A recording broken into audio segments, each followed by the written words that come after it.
ESG goals. So sustainable finance, many people don't understand its boundaries. People say it is just a buzzword, but it is not like that.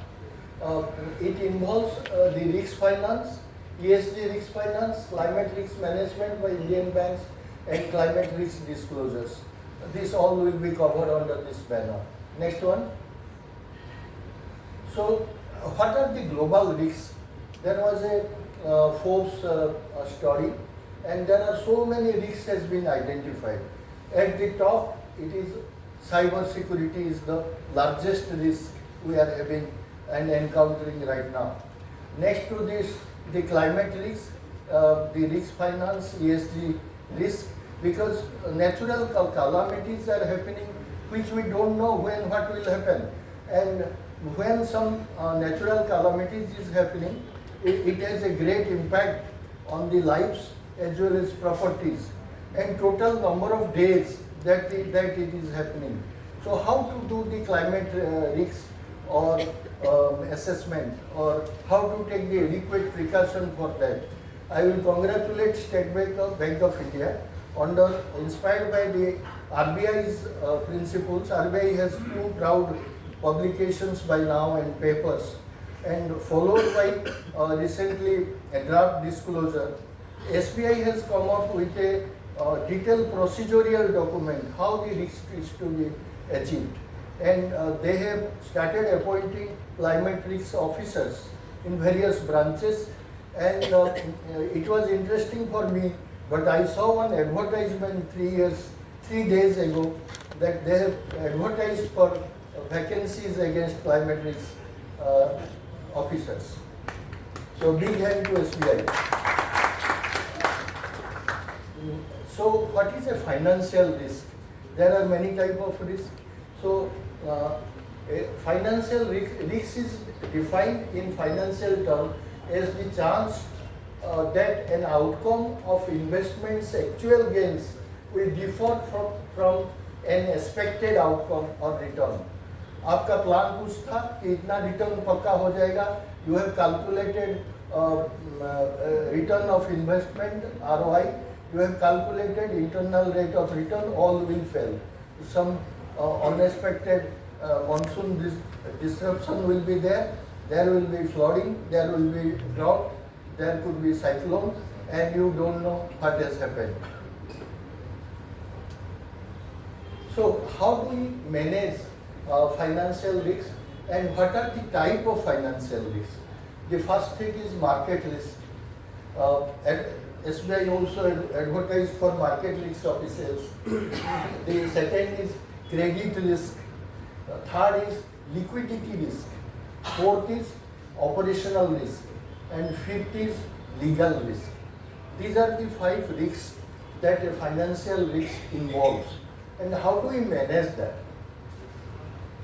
This is the RBI's document. It first came in July 2022, and climate risk document.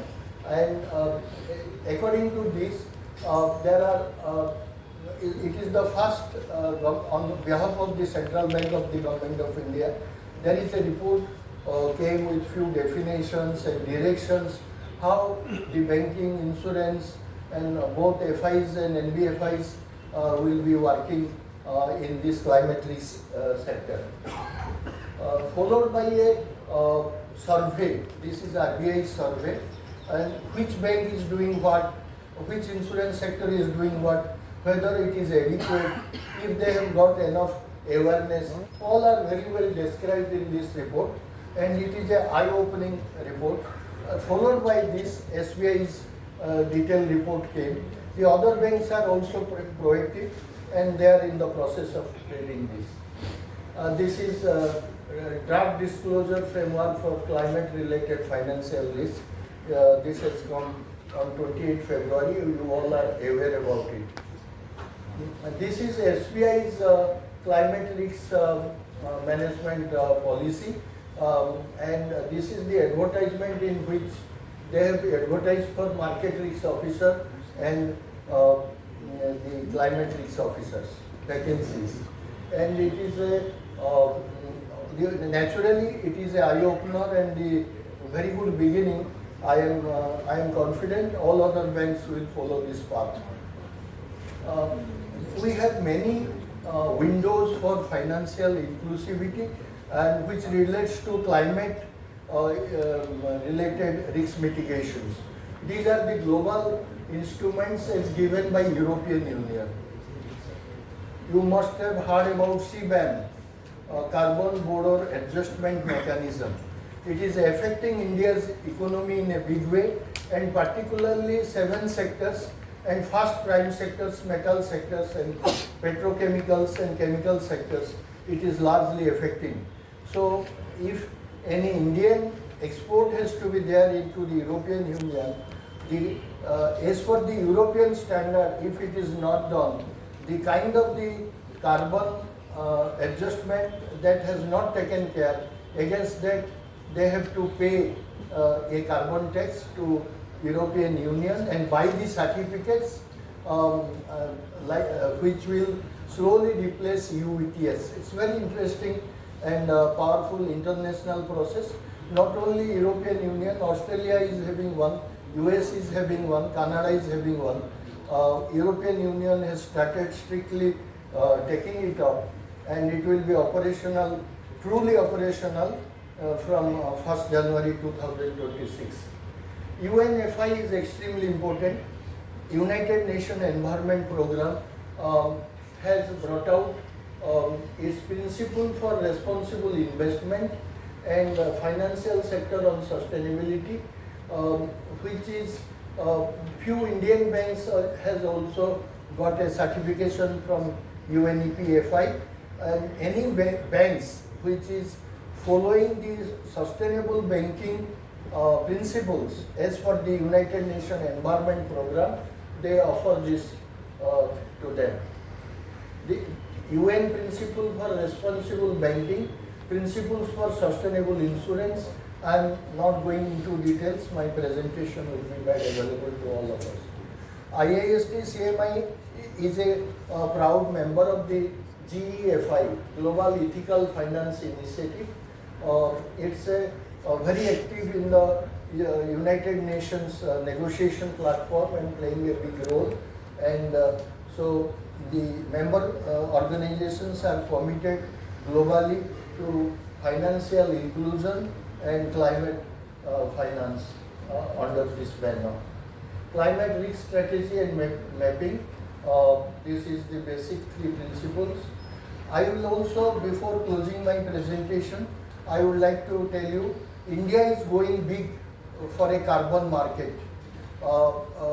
We at IIST very deeply involved with Prime Minister's office, Ministry of Power and Ministry of Environment and Forest in 2 things. One is Indian carbon market. Indian carbon market is going to create an internal carbon market where carbon credits will be traded among the industries and businesses within the country. And this is the notification. And there will be another green credits which Honorable Prime Minister declared in COP28 in Dubai last year. So this is Indian carbon market, how it will be saved, and the Ministry of Power is the ministry, and Bureau of Energy Efficiency is the supporting agency, but it has a multi-ministerial team and being regulated by PMO. This is CCTS, Carbon Credit Trading System. It's again proud system by the Government of India. During Kyoto Protocol, CDM was there. So we are not having any target as a country. But now under Paris Agreement, we are having a target. We are 3rd largest emitter of greenhouse gases.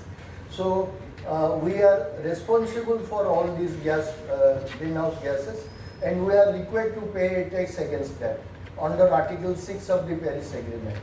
So if we are reducing that through some measures inside the country, creating an internal mechanism, our carbon tax burden will reduce. This is most important. I am concluding the blended finance. There is a huge shortfall of money. We cannot guarantee sustainability without financial resources, and from where these resources will come from. The government doesn't have enough money for that, and when there is a private investment is required for sustainability, it has to a sense of business, a sense of profitability. So how that can be assured to private players? So we need, so this is called blended finance, and this is the commercial capital, the concessional capital from government, and commercial capital both from public and private. They needs to be blended to achieve UN SDGs. And this is European Union, strategic public investment, private investment, both needs to be mobilized together as a blended finance to achieve sustainable finance and risk finance. So that's my profile, and thank you very much.